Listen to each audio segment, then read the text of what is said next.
Retro green Jordan 4s, vintage, dead stock, bootleg t-shirts, vintage polo. All of these terms might be unfamiliar to the non-streetwear enthusiasts. But for streetwear enthusiasts, these are terms in the back of their minds. Why?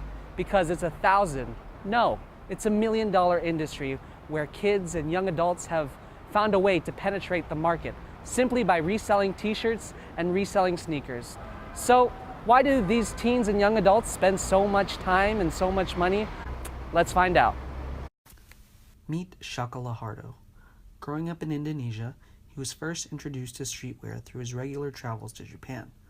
His collection includes a handful of streetwear sculptures, Nike and Adidas collaboration sneakers, Japanese-inspired fashion, and of course, Supreme t-shirts and hoodies.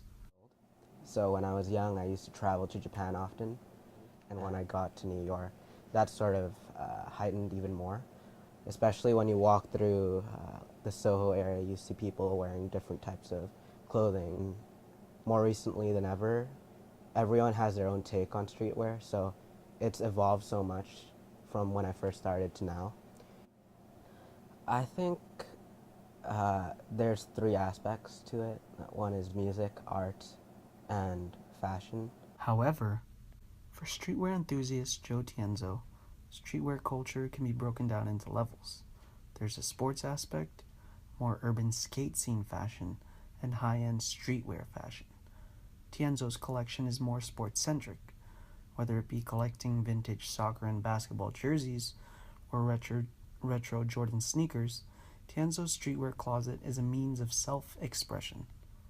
The sports aspect of it, then you got like the people with the jerseys, then the basketball shoes, whether it's Jordans or Griffeys, you know, old time stuff. Kind of more the fashion sense. Really, it's not from a sports team that the culture came from.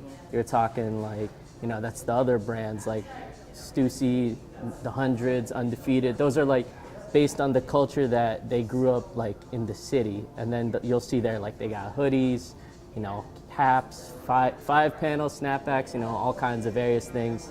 Then there's the higher level stuff where you get like into the fancier like long tees, the stuff that's not traditional pieces of clothing that everyone would wear, and that's what makes it high fashion streetwear. Though the two define and break down streetwear and the streetwear community differently, both Lahardo and Tienzo agree that streetwear is driven by the youth.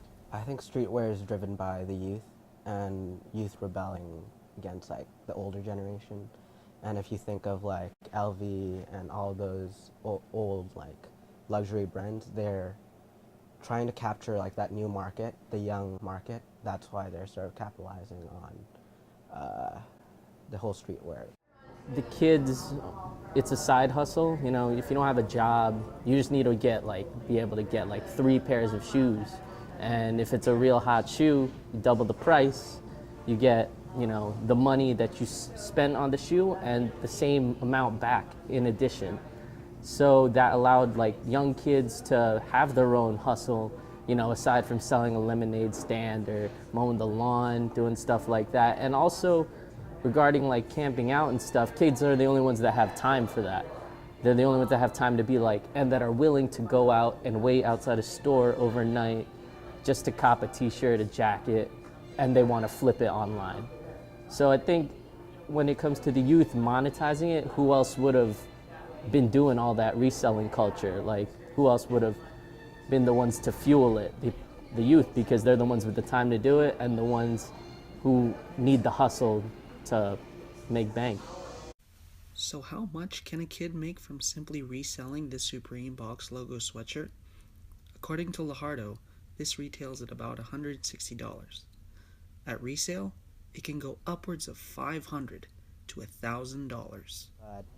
I think what's appealing is just you have that logo stamped in the middle, and it's all the history, all the branding behind it is concluded in just one piece of clothing, and people just instantly recognize it as Supreme.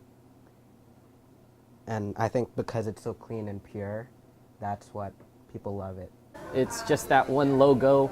You know, as a marketing major, you kind of see these things. It's like Simple, clean logo, nice Futura font, italicized, and then the word alone, Supreme. What does that word mean to you?